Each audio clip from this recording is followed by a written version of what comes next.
ومن يطع الله والرسول فأولئك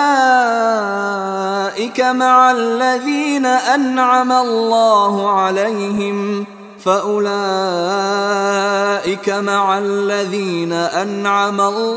عليهم من النبيين والصديقين والشهداء والصالحين وحسن أولئك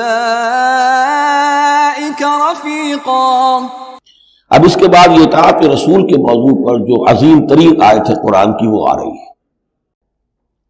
وَمَن يُطِعِ اللَّهَ وَالرَّسُولَ، اور جو کوئی اطاعت کرے گا اللہ کی اور رسول کی صلی اللہ علیہ وسلم، فَأُولَٰئِكَ مَعَ الَّذِينَ أَنْعَمَ اللَّهُ عَلَيْهِمْ، تو یہ وہ لوگ ہوں گے جنہیں معیت حاصل ہوگی ان کی جن پر اللہ کا انعام ہوا، اور وہ کون ہیں؟ من النبیین والصدیقین والشہداء والصالحین، یعنی انبیاء کرام اور صدیقین اعظام اور شہداء کرام اور صالحین، وحسن اولئک رفیقا، اور یہ لوگ تو بہت ہی اچھے ہیں رفاقت کے لیے، یعنی اللہ اور اس کے رسول کی اطاعت کرنے والوں کا پھر شمار ان لوگوں کے زمرے میں ہوگا، وہ جو سورہ فاتحہ کے ضمن میں ہم نے دیکھا تھا کہ اہدنا الصراط المستقیم صراط الذین انعمت علیہم، وہ کون لوگ ہیں؟ انعمت علیہم، اس کی تفسیر ہے یہ۔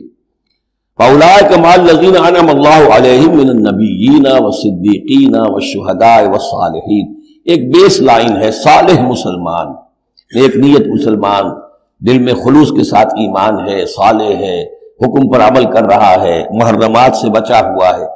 اب اوپر اٹھے گا تو ایک اونچا درجہ ہے شہداء کا، اس سے بھی اونچا درجہ ہے صدیقین کا، اس سے بھی اونچا درجہ ہے انبیاء کا۔ اب انبیاء کا درجہ تو رک جائے گا، اس لیے کہ وہ تو ایک وہبی چیز ہے، کسبی چیز نہیں تھی، لیکن یہ دو درجے تو ابھی موجود ہیں کہ انسان اپنی ہمت سے جتنی محنت کرے، جتنی کوشش کرے، وہ شہادت اور صدیقیت کے مراتب تک فائز ہو سکتا ہے۔